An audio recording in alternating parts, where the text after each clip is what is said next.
We're rocking and rolling, brother. What you waiting on, Steve? Oh, okay. I got an intro selected, but I guess it didn't pop up. Okay. No worries. All right, here we go. Close the door now. All right, here we go. Here we go. All right, here we go. Let's go. Good God, that's a big old front. Go. Oh, and they gave it to him. Oh, Touchdown! Oh my God. This week, man. Bleeding again. 15 wins. Is that for you? That's one. Many more to come, though. You gotta. All right. So we are officially rolling into another week of football, literally, figuratively, all the ways. What's going on, everybody? This is HBCU Game Day, the HBCU Road Warrior Show. I'm SJG, and I am joined by part of the crew today. So we got Vaughn down in Florida. We got Jacobi up in the north, and we got Josh down the road in North Carolina. And yeah, man, first off, how's everybody feeling? Everybody got in safe and sound and all that good stuff. Beautiful, man. I had a great weekend. Yeah, getting rehydrated. You know, it was like 90-something degrees in Florida on a turf field. That's a recipe for plenty of water, Gatorade, and electrolytes. And Josh, you down there on that part of North Carolina, it gets pretty hot over there too. You were in Fayetteville. Fayetteville is always 10 degrees hotter than everywhere else in North Carolina. It was hot out there, but luckily before the game, I got some rain. It was raining actually super hard whenever I got over there, but it literally it was nothing but God, because like as soon as I got there, like I had stopped and went to a little Dollar General to go get some bags to put over my camera. And I got like 3 other ones, like just to make sure any other creators are out there that needed a bag. Thank God, because as soon as I got there, rain just stopped. So I was like, "Hey, we good." That's what's up, man. Well, we all know what that's like, and we definitely gonna go recount our experiences from yesterday. We got a lot to talk about. From the games that we were at to some of the games that were the big action that was around the HBCU world. But please, guys, wherever you're watching this, please make sure you hit the like button and let us know who you're checking in with. And let us know in the comments whether or not your team won or whether they lost, or whether they were idols. So we got to talk about Jackson State. Very impressive against Southern. There was a lot to talk about in Tallahassee. So luckily we have Vaughn on the ground. He can talk about that. We had a lot of going on in PG County. A little too much for my blood, but it was what it was. And Kobe will talk about that. I got to go see, I think, what might be the team that is having the most fun in college football. We'll talk about that. And then there was a big upset down in the 910 where Josh was. So, yeah. It wasn't an upset. Technically, off the predicted order of finish, it was an upset. And basically, it wasn't an upset. We'll talk about that. Yeah, guys. So let's. So what I want to do is we have this show every week, our D2 show, and it basically. We have a lot of different segments. It's hosted with myself and my guy K Ferg, and we focus on CIAA and SIAC. And so we don't usually talk about the majors, as they like to call it, the FCS and Division I like that. But I thought it would be fun to just kind of bring some of what we do in that show over to this one. So instead of just going down the list of scores, which you guys can all find at HBCUGameDay.com and on our app. Get that out. Yeah. You get all your updates and Antonio, if you check that HBCU Game Day app, you would know that the Rams did not lose. It might have felt like it, but they did not lose. We'll get to that. So yeah, let's play this game that we like to play that's called B2A. Now look, you get on this list, it's either real good or real bad. It ain't no in between. So first up on our B2A list, oh man, which was also like I guess we say one of the games of the week. Jackson State 38, Southern 13. You know what's crazy about that game? Go ahead. That game, to me, Southern could have won that game. Yeah. Right before, I think the problem with Southern, I don't even think it's the coaches. From sitting down and watching the game, because all my games this season so far has been like kind of late in the year, so I haven't been able to sit down and just watch other games. Being able to sit down and finally watch some other games, actually watch a full JSU game, seeing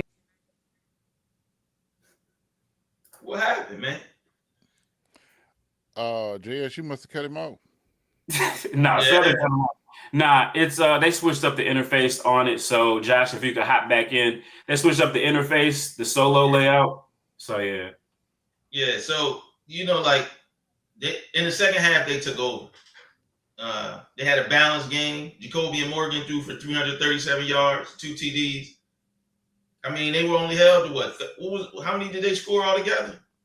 13 points. Yeah, they only had 107 yards in the second half. Yeah, it was 13 points, and they were all in the first half. They were up 13-7. And we saw Southern at the beginning of the year at the MEAC SWAC Challenge, and we saw that they struggled to score on offense against a North Carolina Central team that, gives up points. They let A&T score 20 points. So, and they've given up a lot of points in a lot of instances so far. As we welcome Josh back again, the interface changed on the StreamYard, so technical on my end. Josh, you were in the middle of cooking, and somebody at Baton Rouge really slipped me a 10, and I cut you off real quick. But go back to it. I don't know if can you hear me, Josh? Josh, can you hear? Okay, he may still be in La La Land, so he'll let us know when he can hear us. But so again, Jackson State, this was the 7th straight win over Southern for them. That series is really close, I believe, due to my count and everything like that. It's now a 1-game series all time, so that just kind of tells you how close this series has been. But Jackson State's been rolling ever since the first full year for Coach Prime. And TC Taylor, I believe he's now 5-0 against Southern, so including the SWAC championship game last year. So a really big win for them. And somebody southbound 3,000. I like that comment. The SWAC is tight, especially in that Eastern Division. You got Jackson State at the top, and let me give TC Taylor some credit. He's taken over, and the Tigers have not missed a beat. Nobody can say this has anything to do with Coach Prime. He rebuilt that program. This is TC Taylor's time, his effort, and being a former HBCU football player, let me tell you, it's a different pride for coaching your own team where you play. There is something different. You won't go to sleep. You don't want to disappoint your fan base. And I see that in TC Taylor from his introduction speech. Before I ever met the guy, I felt he was going to be successful. He has Jackson State. Of course, they just like everybody else. He's done a great job of managing the portal because, when you're as successful as Jackson State is, the big boy is going to come knocking. But he's done a great job of managing the portal, replacing players that have gone on to Power 4 schools and G6 schools. So Jackson State is just continuing to reload, and it's almost like we don't give them the credit because we're expecting them to win now. But Jackson State is maintaining focus because when you're at the top, everybody's got you got a bullseye on your back. Everybody's coming after you. No doubt. Yeah, and they have a balanced attack. They're running. They have Jacobi and Morgan. They got the run game. You know what? Davenport had 2 TDs yesterday. Yeah. So, hold up. I'm looking for something real quick. This is all I want to play.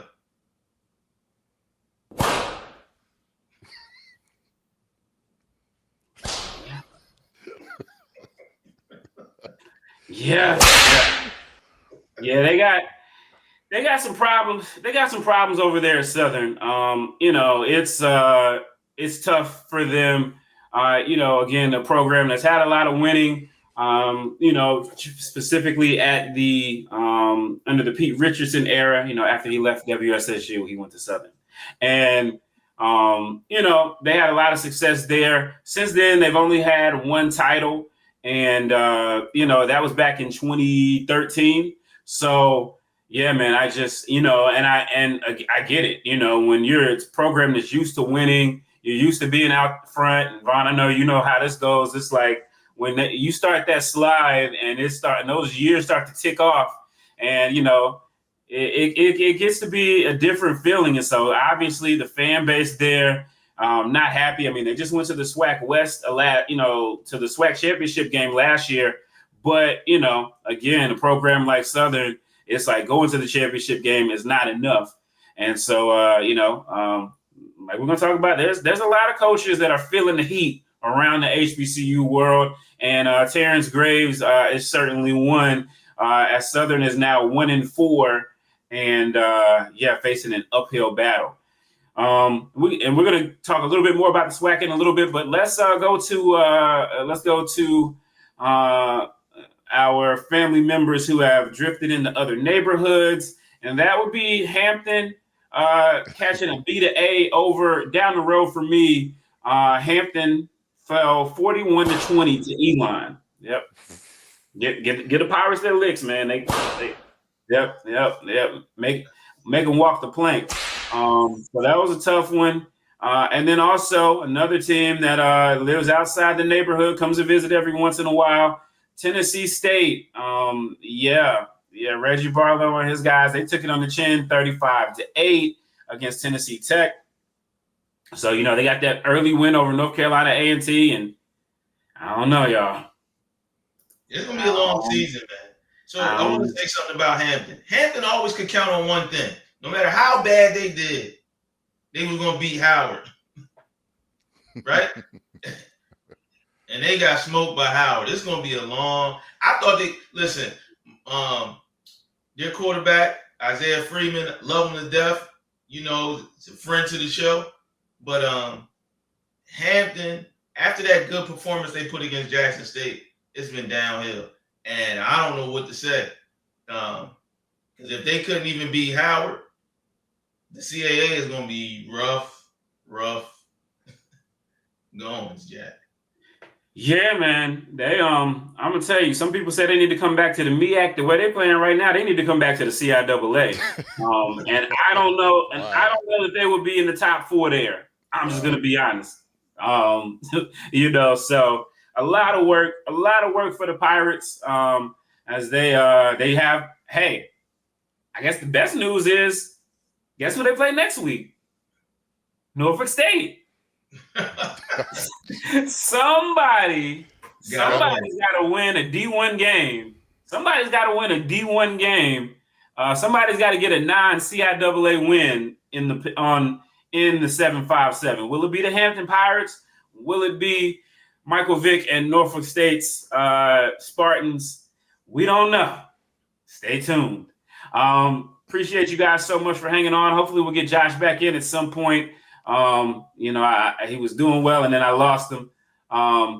Let's see. So he will be back in. But so that's our B2A portion. If you enjoyed that segment, you will make sure you catch us on Wednesday night, myself and K Ferg at the D2 football show. We do that every week. We also do this segment every week. It's one of my favorites. It is one of my favorites. Let me down. Everybody knows. Almost doesn't count. Yeah, dog. There are some people wishing this week that almost did count. They wish. Last week I was in this number, but I'm not this week. I'm on the other side of it. And it feels pretty damn good. I'm not going to lie. All right, let's see. All right, we'll get to that. So almost doesn't count. We got UAPB beating Alcorn State. You want to talk about another team where, they had some coaching changes recently. And, in year 2 for their coach, Cedric Thomas. And it's been rough sledding from the beginning, losing to a team that had not won a game in 2 years. And Alcorn is looking like a contender for maybe the worst team in Division I right now. They just are. Keeping with the theme of teams in Mississippi, almost getting that dub, but not quite getting it. We got the B2A for Jackson State, but the rest of the state is in trouble. Texas Southern ekes out a 23-20 win over Mississippi Valley State. Again, Mississippi Valley State, they are struggling right now. They are struggling. They had that, okay performance against Southern. As we see right now, maybe that wasn't as good as it seemed. But they got a big game coming up next week. We'll tip our hat to that as well. And then, most of these almost doesn't count as are closer than this, but I thought this was applicable. We had North Carolina A&T going up to Maine, and hey, after getting to the B2A back-to-back against their rival, they nearly pulled off an upset. It's definitely another tough loss for the Aggies. They're trending in the right direction, right? Yeah. Scores are closer. That means they may be able to get another win in the CAA. Well, Maine, I believe, was unbeaten. I'm sorry. They were winless. Mm-hmm. So light competition on the road. They didn't have to. I found out at this press conference they didn't have to drive though. They flew. So shout out to that. And then we'll also, and remember, this segment is called Only let me down. Everybody knows. Almost doesn't count. Howard. Crazy. Howard, you're coming off that high, finally beating Hampton for the first time since the second Barack Obama administration. And you go to Richmond and you guys are, and Kobe wrote about this, they're dominating that one, and then they just find a way. Fall apart. I'm going to say this, though. The whole MEAC should be sick this weekend almost. Norfolk was close, winning the game. They lose 18-13. Howard winning all the way into the fourth quarter, and then they lose 13-12. And Delaware State puts 31 points up in the first half and then can't score in the second. I would be sick. Morgan State needs a block field goal to win. I don't know. Like, this is a tough one. This was a tough week for the MEAC, but I'm still looking up. And so as we go to, you say this to me now, because I get optimistic because I love the North, but you say this term to me, and this what broke my heart. Howard be Howard. And that killed me, man. So, I don't know what they're dominating the game. They're winning the game. The defense is shutting them out. Then they give two scores in the fourth quarter. I don't get it. The running game was working well. I just forgot the new running back. I apologize. He was running up. He was putting up yards, and then they can't do nothing in the second half. Nothing. So what can I say? Howard be Howard. And I was watching that score on the sideline of the FAM game. I'm covered. I'm excited for Howard. I thought they had won the game. It was late in the fourth quarter. They were up. I was like, man, this is a big win. I was showing other media people the score on the sidelines. Had to go back in to, concentrate on the game and find out they lost. So it is one of them almost doesn't get. It really was disappointing that they didn't get that win. Yeah. And then, like you said, Delaware State, we had that whole situation with the quarterback getting tossed early. Apparently, there was some type of, we use Tyler's word, scuttlebutt.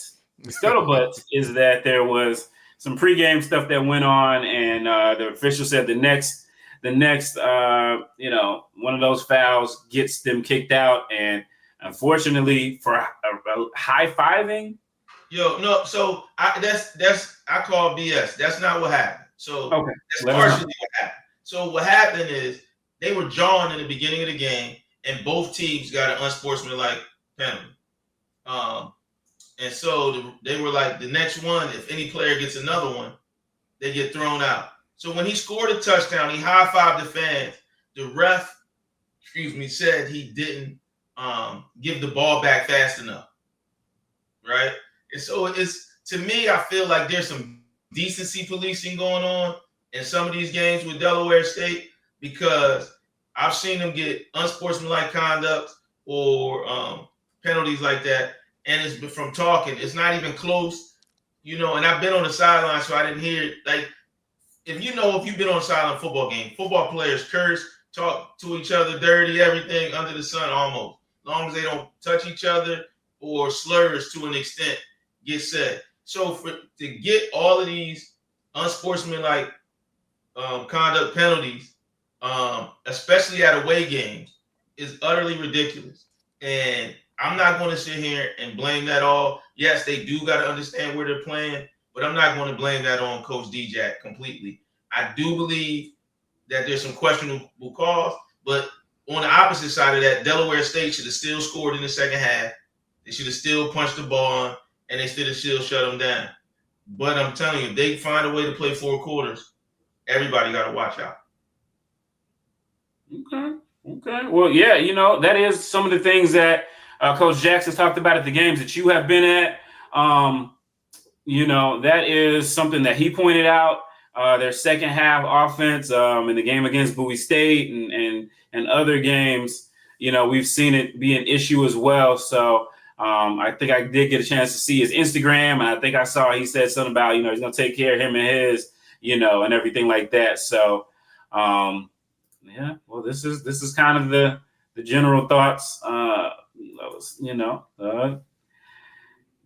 so one or the other, and sometimes multiple things can be true. And with that said, I will say in the comments, someone did say this one. So go ahead and load it up, Kobe. Yes. Go ahead and load it up, Kobe.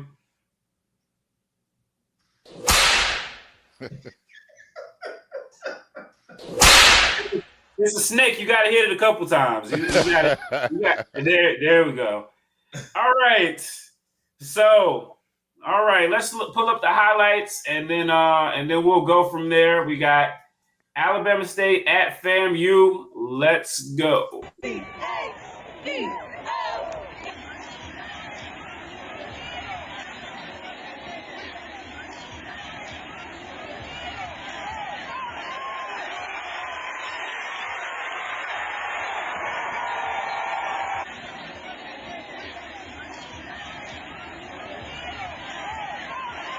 Ooh, that looks painful.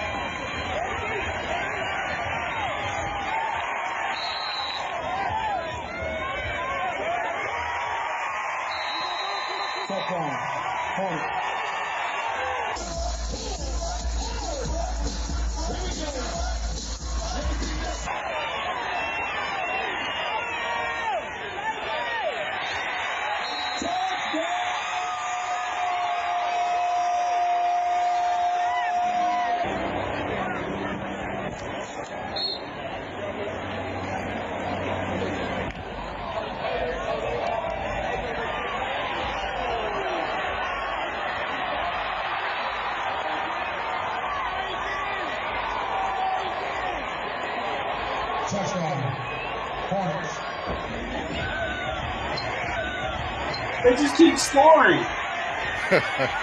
They just keep scoring.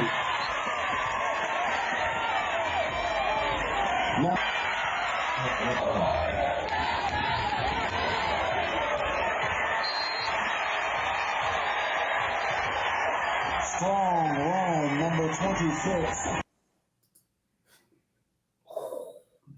Man, I saw the score. Man, they just kept scoring. Bruh, I think Holesclaw is still running. Like every time dude touched the ball, it was just like a big run. Jamari Holtzclaw, ASU. You know, everybody expected, and Andrew Body is a great quarterback, and he's doing great this year. This game, he got to be Jalen Hurts. Your job was to manage the team because Holtzclaw was in control. 22 rushes for 135 yards. FAMU only rushed 30 times. He alone almost had as many rushes as FAMU. It shows kind of how one-sided the offensive production was. 299 rushing yards for ASU. They controlled that game. When you can dominate a team and keep the ball on the ground, well, Body only threw 18 passes. 18 passes in a whole football game. Why throw when you can dominate on the ground? It was complete domination from start to finish from Alabama State. FAMU never got into it. And for the person that responded, it should have been in the B2A section. After the game, Alabama State Hornets went to the logo in center field and put that B to the logo. That B to the logo. Yeah, all that was going on. But I got a clip, and I'm sure nobody else saw it, but I got it. When Man, you didn't load it up already? Listen, it was so hot at that game yesterday. It took enough for me to revive myself to get back up for this broadcast. It was hot, bro. It was Florida. Sun was like 2 miles above Bragg Stadium yesterday. It was amazingly hot. And so at the beginning of the fourth quarter,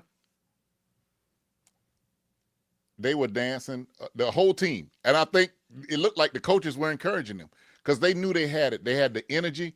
What I like, and there's an article that'll be up on HBCU Game Day really soon about how FAMU coming to the SWAC has revived this game because, you know, Alabama State and FAMU weren't playing every year, but they're only a little over 3 hours apart from each other.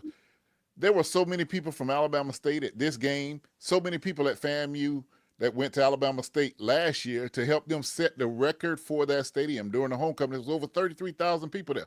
It's a natural rivalry that was not happening when FAMU was in the MEAC. And so in my post-game interview, which is also up on HBCU Game Day YouTube page, when I talked to Eddie Robinson, it's funny, the last 2 years, I asked him about the rivalry between Alabama State and FAMU. He said, it's not a rivalry until we win one. So when he walked over, he was smiling. He said, yeah, we can say it's a rivalry now because they got one. You know, so. That's a hell of a win. That's a hell of a way to make it a rivalry. And it was just a lot going on in Bragg Stadium, a whole bunch going on in Bragg Stadium yesterday. Yeah, and you know, it's a top story on HBCU Game Day right now. It's trending, and you know, overnight, you know, I was at my game, and you know, I saw the score from your game, and so I saw your video and everything like that, and then I started seeing people tweeting about the announcer, and man, first look, shout out to my guy B-Dot, who does the PA over there at FAMU again. You know, I'm kind of salty. Y'all got him over there.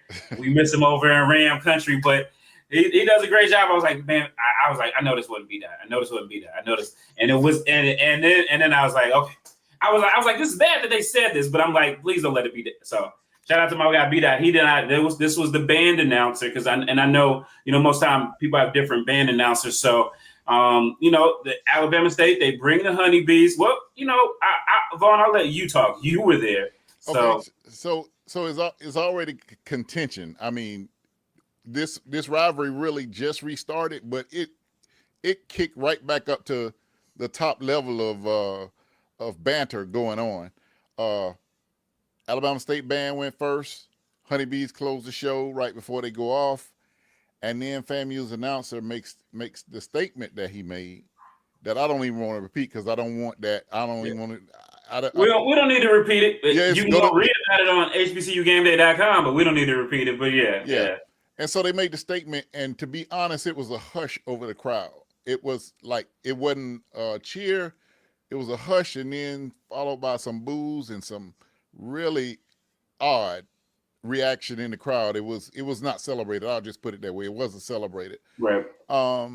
So, you know, later on, President Ross, I'll tell you how cool President Ross is at Alabama State. This is how close the rivalry has come. When FAMU and Alabama State have played for the last few years, whoever is the home team hosts a party. that the alumni from both schools get together. It's amazing. At Alabama State, it's in the nest right inside the stadium.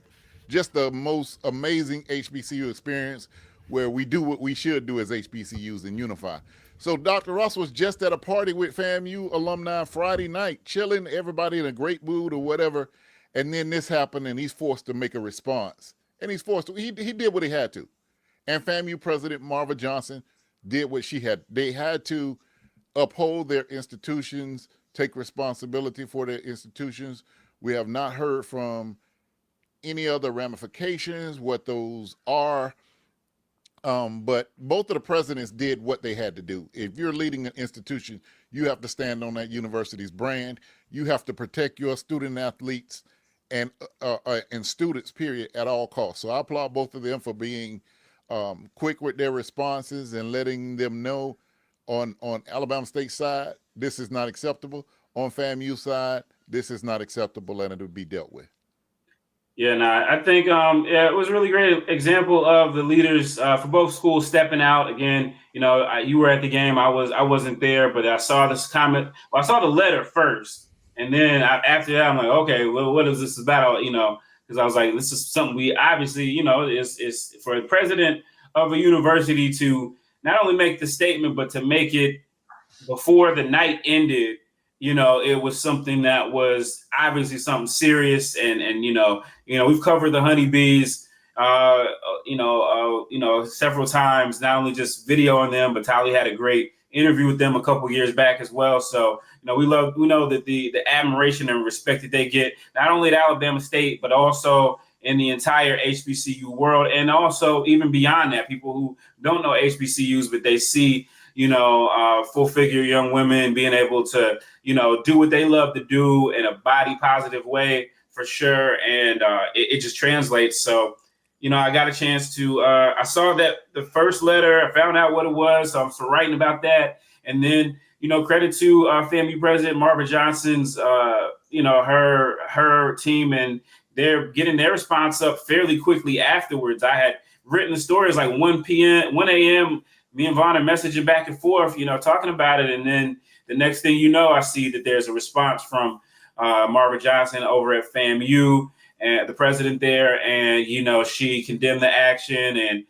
joined in with Ross. So I think it's always great. It's an unfortunate incident, but I think it does say a lot for both institutions that they had leaders who, didn't just try to sweep this under a rug. Because it happened in a public format, and I got a chance to watch the video, and like Vaughn said, you could tell it was kind of like a taking it in and like, did we really just hear what we heard? And right, it was like, right. That's exactly what it was. It was like, did we really hear what we thought we heard? That was it was no celebration whatsoever. And then, some boo birds came out, and then obviously immediately the Alabama State side, began to react as they would. But what's ironic about it? Being on the sideline watching the honeybees, me and 3 other photographers, we were taking a break. When we saw them do some things, we were like, man, I would pull a muscle if I tried to do that. And then when they flipped the other honeybee over them, we were like high-fiving, like, them girls getting it. You know what I'm saying? So it's amazing how the perspective changes. I thought the honeybees did a wonderful job yesterday. They're good representation. We as a people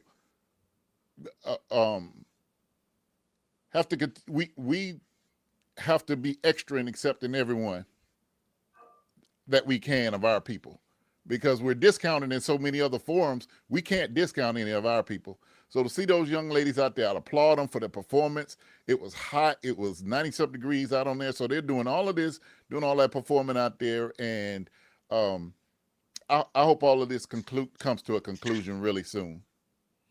Yeah, no doubt about it. Definitely want to take some time to shout out a mentor of mine, Mr. Leon H. Carter, a giant in the journalism world and a graduate of Norfolk State University. One of his trademark sayings, truly a scandal. Scandal, yes, scandal before God. But shout out to, again, both the presidents for, getting it out, addressing it. And I think when you get that type of accountability from, the heads of the university, that tells everybody else that, hey, this is what we're doing. And it goes down to the students too, because these are, These are, again, not only did it impact the people who, the honeybees themselves, but, anybody else who may have been in that audience of any age, who may have had certain comments angled at them over the loudspeaker, or just in life. So it can be very triggering. So shout out to them for that. Alabama State will roll on.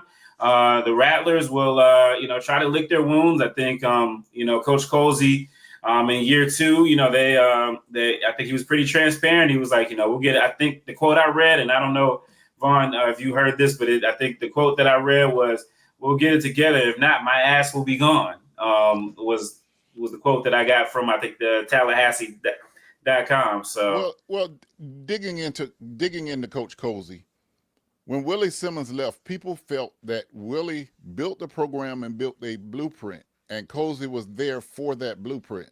The expectation was he could take a guy who was the assistant offensive coordinator and make him the coordinator, a guy that was the assistant defensive coordinator and make them the coordinator, and together they could continue what Willie Simmons had developed. Unfortunately, that didn't happen because the offensive coordinator decided to do his own thing. The defensive coordinator decided they did not continue the Willie Simmons legacy, his era. They did their own thing, which is their right when they get the position. But what was expected from the fan base was to see the offense that Willie ran, was to see the defense that Coach Ryan had developed, such a top defense in the country. But we saw things different, and it didn't turn out. So that turns all the attention to Colsey. Okay, you're doing your own thing, but what you're doing is not successful in the season that they had last season. So coming into this season, the leash was already short. To see the team get dominated on the ground, that is the biggest domination you could do of a team if you beat them on the ground running the ball. 299 yards rushing, 18 passes. And Christopher Duke says, this is what happens when you let your players pick your coach. Spot on. Yeah, it's a difficult. It's not good in Rattlerland. And if I could lead into possibly the next game, on the other side, Bethune-Cookman offense is actually really, really potent. Their receiver number 6, Malik Huggins, is that dude. I saw him against Edward Waters and again against Alabama A&M with that big upset down in Daytona Beach. Malik Huggins is one of the hardest receivers to guard in the SWAC, maybe in FCS. He's got speed. He gets off the line. He's going to be a problem for Eddie Robinson Jr. and the Hornets as the Wildcats visit them for homecoming this week. Yeah, a lot of big games coming up this week in the SWAC. FAMU will be in action. There will be games scheduled for the Mercedes-Benz take on Mississippi Valley State. So, I guess if it's a team you want to see after that, you think it's Mississippi Valley State. We know last year how things worked out. They're going to be hungry for a win. So there'll be two programs really hungry for a win meeting at Mercedes-Benz Stadium. So, yeah, I appreciate the insight there. And now we'll turn our attention to another game that, it would have been, and it definitely will be this weekend in this category right here. Only let me down. Everybody knows. Almost doesn't count. Yeah, I was going to say, don't play no more. We ain't trying to get copyrighted. They're going to strike us down. All right, They're going to get us strike down. No. So we're good with that. We're good with that snippet. We do it on that. We do it on that video show all the time. So Kobe was not with Del State this week. He had to travel a little further south to PG County, Maryland. Yeah, man. I got a chance to see a north-south matchup. Winston-Salem State trying to bounce back from almost doesn't count itself last week. Bowie State was also at an almost doesn't count in a loss to Livingstone College. So take it away, Kobe. What'd you see? What'd you see at this game? I mean, it was an interesting game. It started off the first series. Winston came down and scored. Then they got a turnover. They scored again. I thought it was going to be a blowout. I thought it was going to be a track meet up and down the field. And that's how Dalen Lee looked. In those first two series, Dalen Lee looked unstoppable. Then the game started. And it was a completely different. I mean, Bowie State had 6 trips in the red zone. And they only had 4 field goals, maybe 5 field goals, and 1 touchdown. That's what saved Winston-Salem. That's the epitome of almost doesn't count. It definitely is. It definitely is. I'm not even going to start going back and forth with you today. I'm living my best life. So, like Dalen Lee, Bowie State had 334 total offense. WSSU only had 248 yards. They only had 58 rushing yards, but they had like a million penalties. They were it was 12 for 134 for penalties. So they had to overcome penalties. They really wasn't doing that much with the run unless they were in the red zone. So, it was the defense and Dalen Lee. And that kid, is it what's that kid? Is it number 7? Deloach, yes. Yes. I told you about him before the game. Yeah. You know where he transferred from? Yeah. I don't care where he came from. All I know is that I'm gonna call him Chef Boyardee. Because he was cooking them. He was cooking them. And it was a good game. To me, I didn't feel like it was exciting. It was a grinding, physical game. It was raining. Now, so it started raining, not hard. And Steve knows when the water starts to come down, I'm trying to roll. I said, I'm gonna bag me up today. I'm sitting there at halftime, and they're giving out Bowie's doing their Hall of Fame process. So then Winston's band comes on, and as the clock is, I'm looking up, and it's like 5 minutes for the end of halftime. So Bowie's band hasn't hit the field yet. And all of a sudden, while they're talking, somebody from Bowie's band takes the mic and says, "Get off the field. Get off the field." And Winston act like they ain't hearing. You could see the faces and the anger and the disrespect they felt, but they kept playing to the end. And the guy on Winston's band announcer was like, "You don't tell me to get off the field. That's rude." And then they play. So you can see there was tension between the Winston band and the Bowie band. Nothing really materialized, but that was a weird situation, and it was crazy. But they both balled out. The bands played well, I should say. But that was really interesting, and that ended up because Massey comes out of halftime screaming at the refs because Bowie's band is still on the field, and it was a little bit over overtime. So to me, I was dying laughing. I was wanting to see really what the drama was. I thought it would be a little bit more, but nah, that's all it was. And that kind of rounded out how the game went.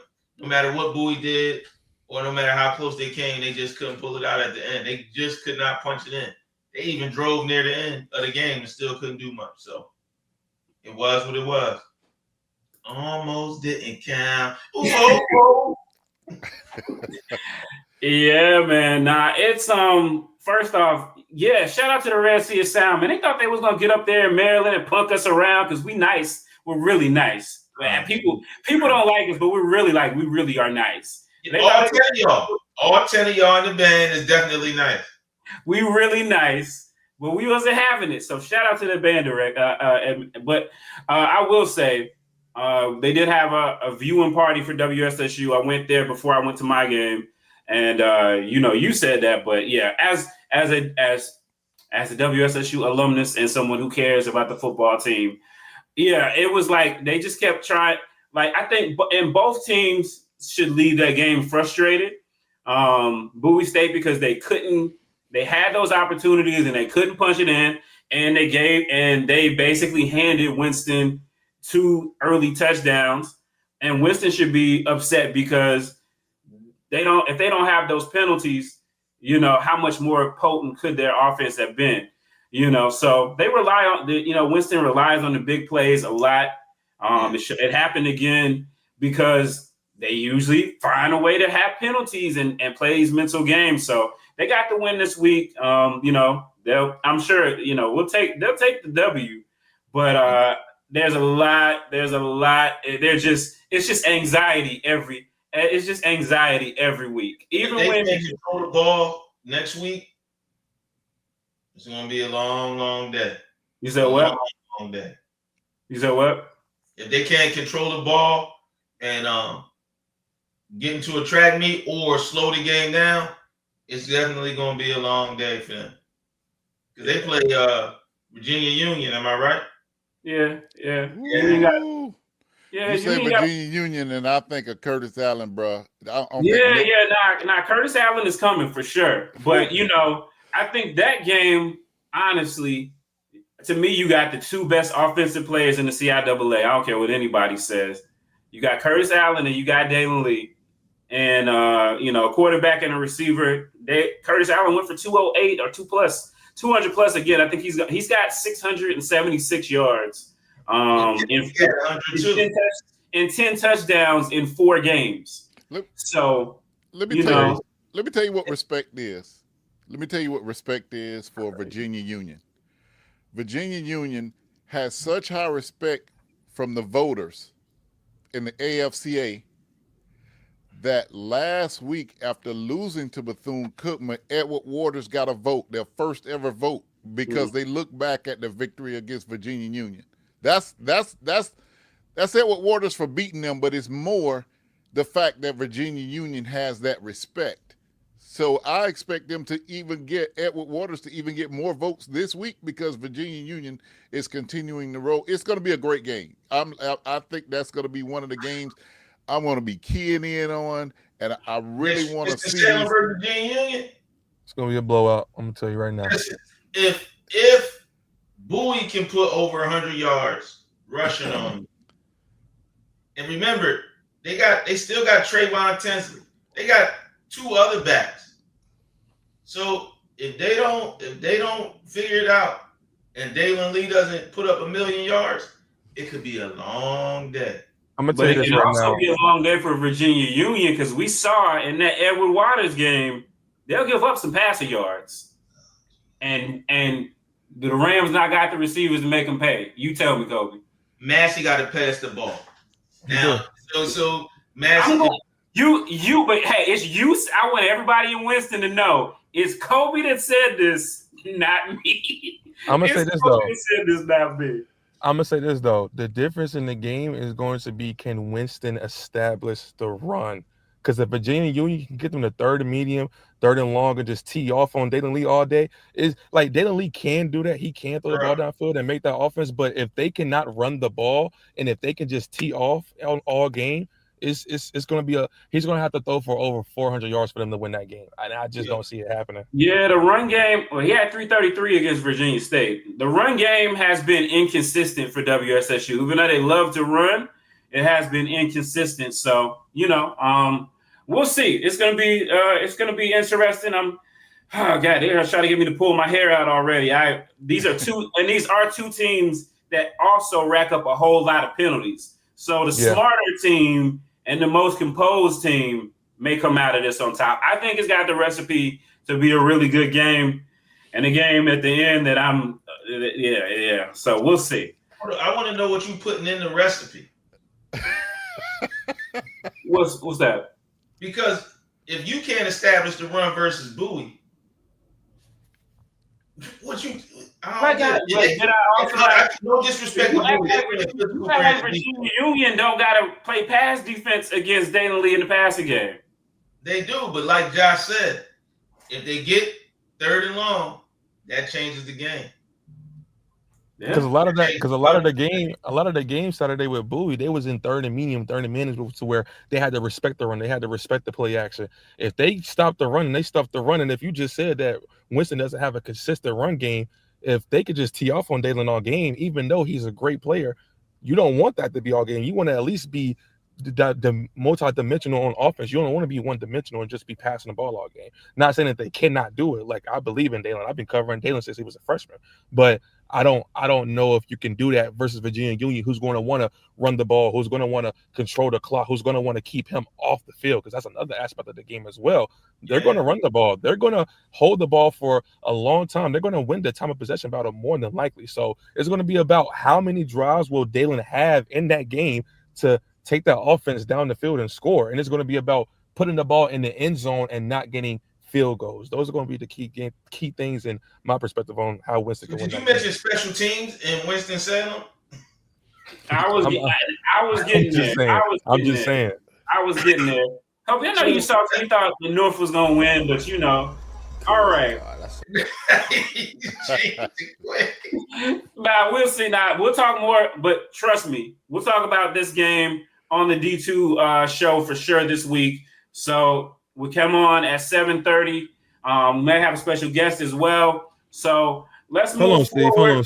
Hold on, Steve. Is that scoreboard correct? Did that say 20? My fault. I'm sorry. I was just making sure the scoreboard is right. Okay, because I'm just saying I didn't watch that game. I was looking at something else. I didn't know that. I was just asking. That's all. Nah. It was, so yeah, man. This weekend, I got a chance to hit the road a little bit, just 45 minutes down the road, to go check out Livingstone College over in Salisbury. Josh's alma mater. They came into the game 2-1. They were playing a Lincoln team that, this is the team that you get your licks on. I mean, you get your licks on, you get your stats on. That's just what they are. Shaw got their first win on them a couple weeks ago. The most complete game WSSU had was against them. If you can't get it off against Lincoln, it ain't going. And so Livingstone College came in.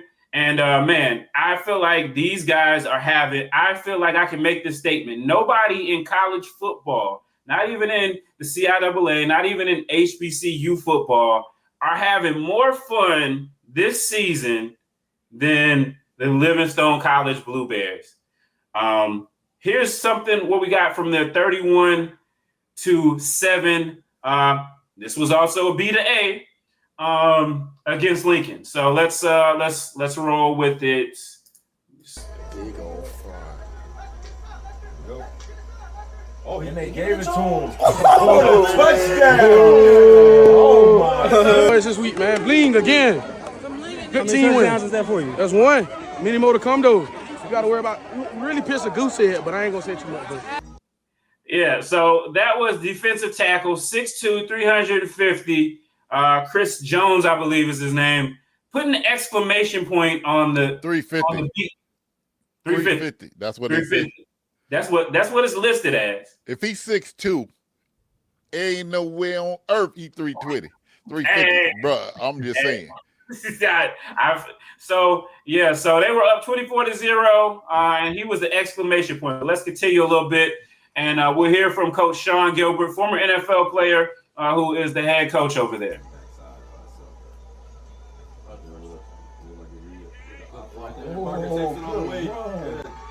Best field in HBCU football as well. Y'all see me down there capturing that footage? Y'all see me in the flag? Yeah. I got you. I'm locked in.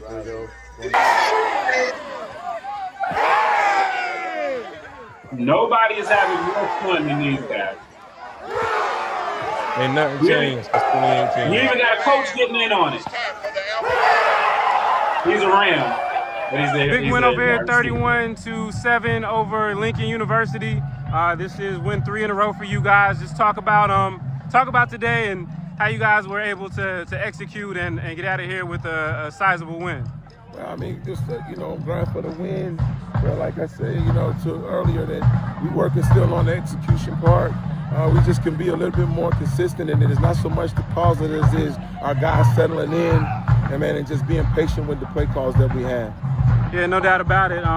You know, you guys are coming off last week of a close win. This week you guys got some separation. Does that just kind of show where you guys are headed as a team, just, you know, being able to, you know, put some distance between you and other guys? I think as the team matures, you're always trying to build that momentum and try to take advantage of another team's weaknesses.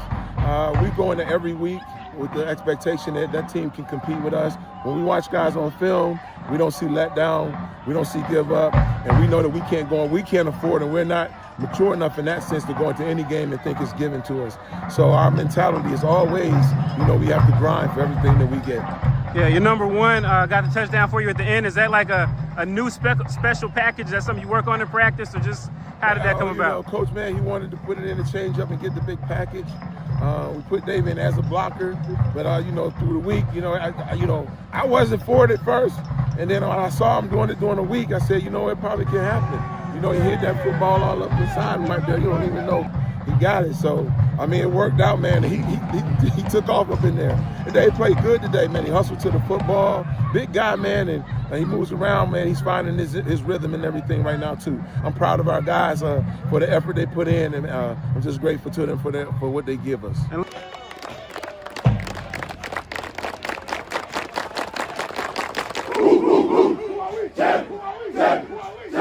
Last long way to go, but you guys 3-1. In the last 2 seasons, you guys have really come into your own. What has how you think you're finally getting guys to play the way that you want them to play? It's a work in progress. I mean, we're not too high, not too low. We're not thinking more highly of ourselves than we should. Every week is a week of grinding. When we come back out here Monday, my mentality is going to be the same as if we hadn't won a game. I mean, it's the next opponent in front of us. It's this week, man. Bling again. Good team win. Is that for you? That's one. Many more to come, though. You got to worry about really piss a goose head, but I ain't going to say too much, though. Yeah. So the guys over at Livingstone, man, they're having a good time. They are 3-1. They are 2-0 in the CIAA because they beat Bowie State and then they beat Lincoln. So they have put hands on the North so far, and then they will finish up with Elizabeth City State.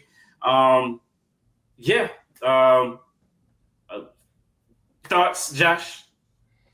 I mean, you know, I think it was a good win from Livingstone. Coach Gilbert hasn't changed at all. I remember when I was there and working with Coach Gilbert and his staff and the team, and nothing changed. And you said they're probably the most funnest team in all of college football, which is probably true, which is more likely is true. From me being there and being in the locker room, from, you know, being behind the scenes whenever I was there working with them in 2022.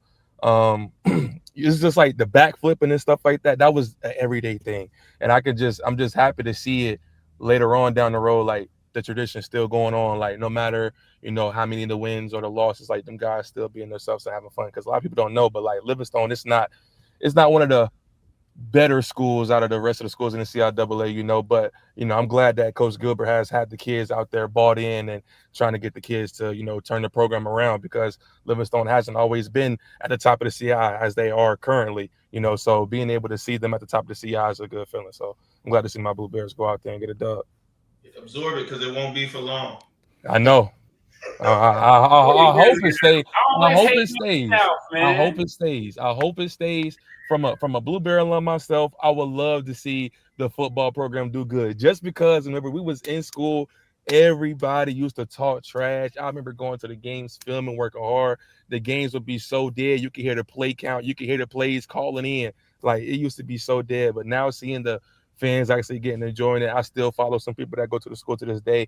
The crowd is packed out whenever the games is going on, and seeing the football team overcome the basketball team is kind of crazy, because at Livingstone, the basketball is what everybody wanted to go to. Everybody wanted to go to the basketball games, but now it's like football team doing good, so now everybody going out to the football games. So, you know, it's a new day at Livingstone, so I'm happy for them. I got you. Claiming them this week? Yeah, I guess. Until they lose. And then whenever they lose, you know, I put them on the back burner. Then whenever they play Winston again, and they'll be LC'd up. Then after we beat Winston, and, you know, because we play Winston, they homecoming, right? Y'all do play Winston-Salem State.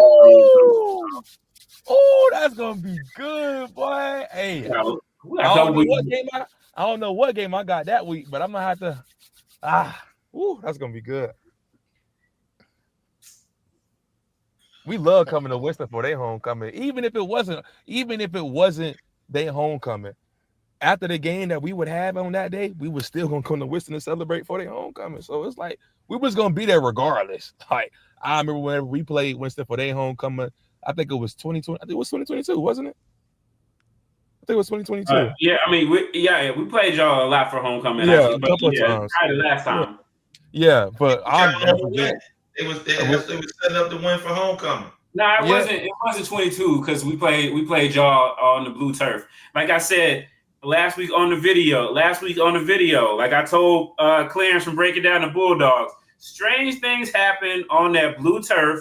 And again, we get the touchdown from the defensive tackle, the swan dive into the end zone. So it's always fun visiting Salisbury. They got a lot of energy there. You know, the energy just amps up, you know, when they see the Rams and they know that we're around. So, you know, but that's not just them. That's the rest of the CIAA. It's WSSU versus everybody. I mean, y'all put it on yourself. Y'all put it on yourself. Y'all fans put it on yourself. Then whenever people bring the same energy and people match the energy, y'all try to act all innocent like y'all the victims. No. Because listen to what you just said. You was like, look, when they lose, you go put them on the back burner. The Rams don't never go on the back burner. If they lose, we gonna talk junk about them, and we gonna be mad. They won, and we still talking junk about them. We different. Like that's. I need some other teams. I need some other schools in the CIAA to really have that energy because we talk no matter what. If we talk no matter what, and not the other schools for the most part. If they win, they might talk. We gonna talk win, lose, or draw. And that right there is the problem. That's what you're supposed to do. That's what school pride is about, Vaughn. You know this. That's what school pride. All I'm saying about Salisbury, y'all talk about Salisbury. I remember two things about Salisbury. That's getting there. If you fly in the BWI and you go into Salisbury, be prepared for two things. You're going to turn a corner, a blind corner, and you're going to see the biggest windmill air generators in your life. It is right next to your car. It's going to scare the crap out of you like a transformer just came out the woods. Bro, I was like, almost ran off the road. Now you think about Salisbury, Maryland, not Salisbury, North Carolina. Oh, okay. I see people keep putting MD in the comments. That's why I was like, is this Salisbury, Maryland? Okay. It's Salisbury. It's not Salisbury. It's Salisbury. Okay, well, it's Salisbury. Okay, Salisbury. I'm halfway reading without my glasses. Walter Hardy. He's from Baltimore and a Livingstone class of '83 graduate. Yeah. So that's how I got that mixed up. But I just do remember. Yeah, I know what you're talking about. That's on the shore, brother. Bro, that's crazy, ain't it? Literally, it is the biggest solar wind field is right around a blind curve. So you right up on it. It's like it's gonna blow my freaking car off the road. So anyway, I digress. Back to nah. So Livingstone 3-1. Good chance to go 3-0, man. That's a sweet schedule, man. You got light schedule. You said what? When was the last time they was 3-0? No, we're 3-1. They're not 3-0. They're 3-1. I think the last time they were 3-1, like 2019. They started off actually, I think 3-0 or 3-1, and then that is right. Because we went to Clark and played, right? We played Clark that year, didn't we? Yeah, and then this was right before they really got good. Before Dr. Parker really had them going. Union came in and smacked them around. I remember back in 2019, and I don't think they won another game after that. But that was. I remember that game. I was actually at that game because I'll never forget. The whole campus was lit. Everybody was like, "Oh God, like we lit. We turned. We 3-0. We finna pop it." Virginia Union came to town. Well, everybody was in the cab by halftime, boy. I promise you that. Everybody was in the cab by halftime. I didn't even know what the final score was. I was watching the other games in the room. And I stayed right beside the football stadium. I'm like, dang, the band's still playing? The game not over? I remember that. Yeah, so that was then, this is now. So let's talk about and I know, Josh, you said it's not an upset. I know you said it's not an upset, but it is an upset because Virginia State, after beating Winston-Salem State, people started taking notice and they got nationally ranked. And then they came back down to North Carolina. And I don't know why the CIAA does this, why would you send a team from one state to one state back-to-back weeks instead of just having them play one year, 1 week they're there, and then the other week, and then the next year flip it. But anyway, just like Lincoln had to come to Winston 2 weeks ago, and then they had to turn around and come back to Salisbury. It don't make sense. But anyway. Another conference that will not be named had FAMU's baseball team to fly to Norfolk 1 week and then Delaware the next week. Baseball, bro. Yeah, man. It's I don't know. They make these schedules out, and I don't know who's approving them, but there's that. Shout out to everybody in the chat. But yeah, Fayetteville State, who early in the season, they lost to a Benedict team, which that loss looks a whole lot better now. Loss looks a whole lot better now. They lost to UNC Pembroke, who also beat Valdosta State. Look, man, I know Wiley ain't on here to talk about it. Smith broke them. But when JCSU beat them, I was like, yeah, this is a different Valdosta State. But they just got shut out. They just got shut out by UNC Pembroke. But that's who also beat Fayetteville State. And then they went to Durham and they got the check from and still didn't lose as bad as A&T. Then last week they turn around, they whoop up on Elizabeth City. And then here comes Virginia State riding high off a 1-point win against Winston-Salem State. And Fayetteville State showed that they are still a player. So Josh, take it away, man. All right, man. So I had the pleasure of staying local. I went to go see Fayetteville State take on Virginia State, and I just knew it was going to be a premier marquee matchup, two top-ranked teams in the CIAA, like Steve just said, formerly ranked Virginia State, because they're probably going to drop down now, but came into it, and like I stated, like I told you guys before we even got on, it was raining out there, and it started raining on the way over there. I'm like, dang, this is going to be one of them games. And if you guys was in one of the first episodes, we talked about how we like filming rain games. So I literally still have the bags in my car to this day, but I'll have the bags ready to go. But I get there, and as soon as I get there, I'm hearing the players yelling. I'm like, oh God, what's going on? The Virginia State players had done surrounded the Bronco logo, stomping on the logo, talking trash. It was feisty, and I wish I could have got it on camera, but home opener, they had some new security rules and media rules, and I had to apply to, so I had to get my credentials on a whole different way. So I went ahead and did that, got that out the way. But as soon as I got in, I tried to rush there and get the film, but they had already separated them and they was getting their warm up on. But in the pregame, it was intense. I say all that to say in the pregame, it was intense. It was a lot of trash talk. It was spicy. Both of these teams knew how high the stakes were of this game, even though it's early on in the season. But at this point in the season, I'm pretty sure all losses matter now at this point. So it's like, it isn't we lose this game, but it don't count. No, all losses matter now. And with this game being so early in the season, these two are the top teams that could potentially be in the championship in the CI. So this game coming in was very, very important. And I'm just cut it short. It was a domination by Fayetteville State. Even though the scoreboard, if you watch the game and if you seen at halftime, it was only a 7-point game. No, it was a pure domination from Fayetteville State the whole entire game. That Fayetteville State defense completely shut down the Virginia State offense, even though they scored 14 points. They had one of the drives was 2 back-to-back defensive pass interference penalties that, gave them like 40 yards on the field. One of them wasn't a good call, which you guys will see on the video that'll be coming out soon. I got it on film. Terrible call. The next one was actually defensive pass interference, but needless to say, they got a free 7 points, and then the other 7 points they got, they actually marched the ball down the field. But other than that, their offense was not getting anything rolling on that Fayetteville State defense. I think they finished up with 6 sacks in total of the whole game. That defensive line was absolutely atrocious. They could not do anything. Well, the offensive line for Virginia State have been absolutely atrocious. They could not keep the quarterback protected upright, and Fayetteville State wasn't even blitzing. They didn't blitz that much that game. It was just that front four of their D line was just feasting on the quarterback the entire game. And I think the early struggles with Fayetteville State was because of the offense. You know, they got Bryce Council, great running back that's coming out the backfield for Fayetteville State. And then they got Damari, who's been a returning starter for the past couple of years that they're trying to figure out, because they also have two other great backup quarterbacks as well that they've been trying to figure out who runs the offense the best out of those three. And I think they kind of found their rhythm with Damari, and they're probably going to stay with Damari for the rest of the season.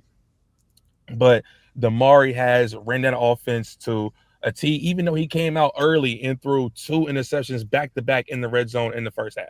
So even though the final score said what it was, it could have been worse if Damari doesn't throw those 2 interceptions like inside the 20-yard line, back-to-back drops. Like, I'm like, what is he doing? And I mean, the interceptions is, you wouldn't even think that he was trying to throw it to the open person the way that Virginia State was just right there for the pass every single time.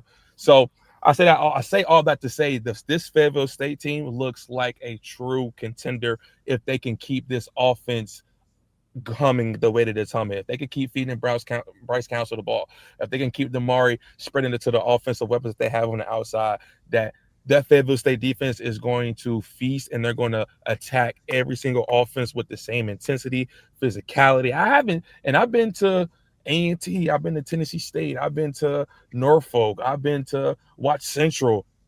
Fayetteville State's defense is the most physical defense I've seen this whole season so far. I mean, they're running to make tackles. Their pursuits are, they don't care how far you are down the field. I seen one play where the backside corner had ran all the way across the field to save a touchdown saving tackle, and then held them up to try to get 3 points, but they blocked the field goal at the end of the half. So this Fayetteville State defense is looking top notch, as they always do. Fayetteville State always has a pretty solid defense every single year. But I say all that to say, if that offense from Fayetteville State can continue showing up and, you know, putting points up on the board, I'm going to just say this right now. If Fayetteville State can score 21 points a game, then they probably won't lose another game. I don't see them losing a game. If they can score around 17 to 20 points a game, they won't lose. With that defense, I don't think that they'll lose to another team in the CI. And their only real competition coming up is Winston, if to see how Winston holds out, and they got John C. Smith late in November. So other than that, they got a pretty, I don't want to say soft schedule, but they got some lessened opponents coming up next up. But hey, that Fayetteville State team is looking pretty dominant out in the CI. I was going to say CIAA South, but I'm going to just say CI all around now because it isn't really separated no more. But yeah, it was a good game.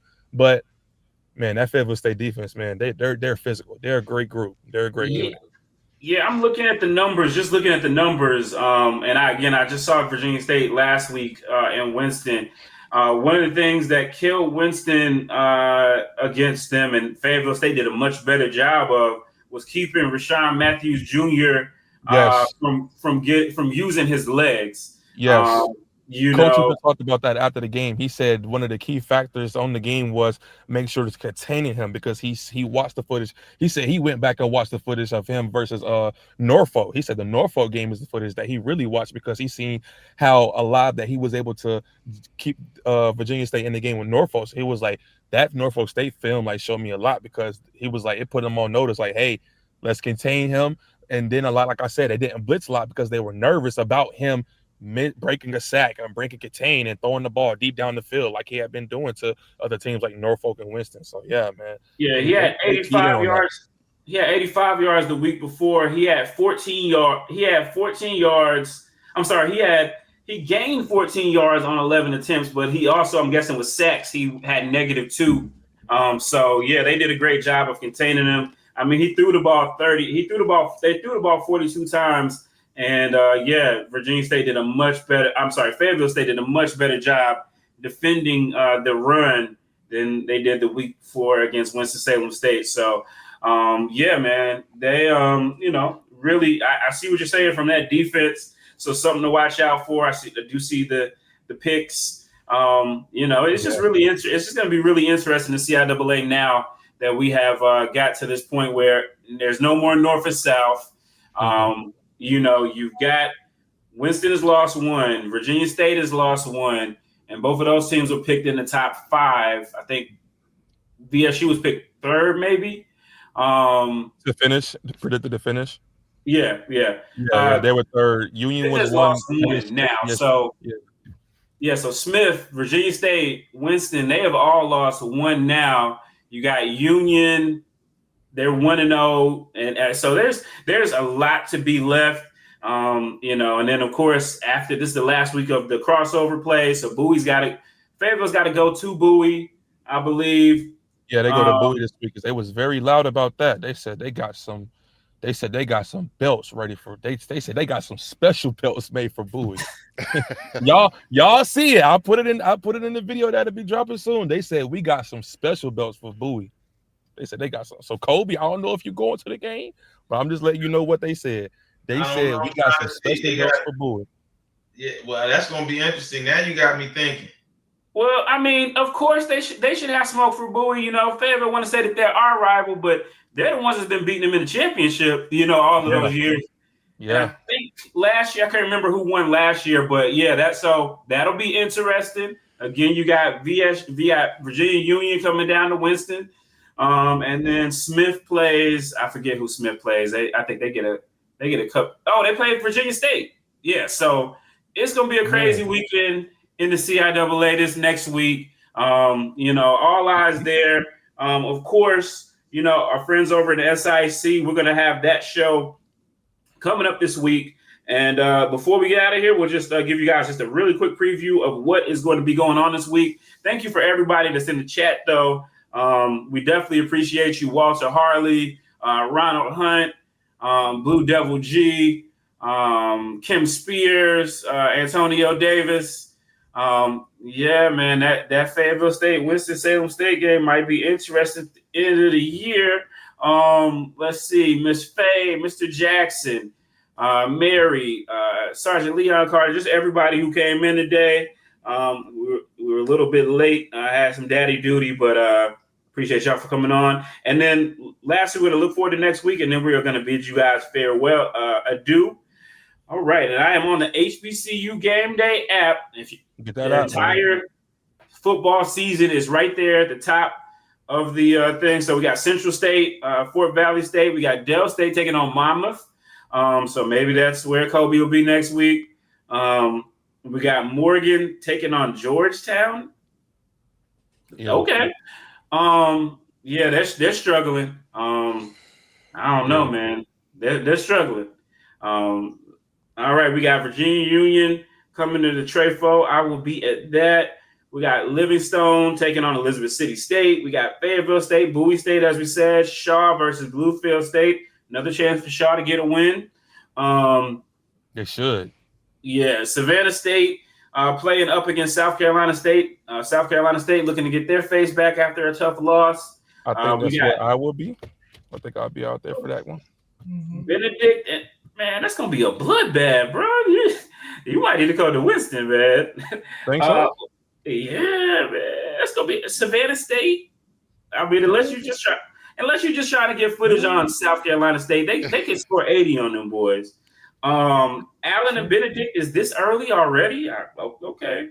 JCSU and VSU. Tennessee State is playing Eastern Illinois, Bethune-Cookman. Alabama State, as Vaughn alluded to earlier. Albany State, just keep on beating that drum. They are taking on the Lane Dragons, B2A. Kentucky State over playing Miles. Hey, Miles almost beat. Miles gave Morgan State all it could handle. You got North Carolina A&T traveling up to Williamsburg to face William and Mary. Hold on, real quick. I'm glad you said that. I want to take this moment. I apologize. I rebuke my statement on North Carolina A&T winning 3 games this season. I rebuke that statement. I rebuke that statement. Coach Gibbs, you still my dog, still rock with you, but I'm going to give you another year or two. You know what I'm saying? I got a little bit hyped over the Tennessee State, the Hampton. You know, that Monmouth loss was one of the games that I thought you was going to pick up. Tough loss out there, but I don't see they will beat Monmouth. Monmouth is ranked in the FCS. I understand that. You have to understand like where I'm coming from with this. Oh, you were having an emotional moment? No. It wasn't an emotional moment. I just think that Coach Gibbs has A&T playing better than the product that he has over there. So it's like I think that he's doing a phenomenal job with the pieces that he has been given to play with. Like the pieces at A&T that he has right now, and the scores and the games that he's competing in, it's crazy. So it's like I believe in his coaching and his coaching staff, even though that they don't have the players to really put forth the scheme to really play in these games. I just believe that he's a really good coach. I just think he's a great coach. So remember that when I talk about Dell State, and I'm gonna leave it there. All right.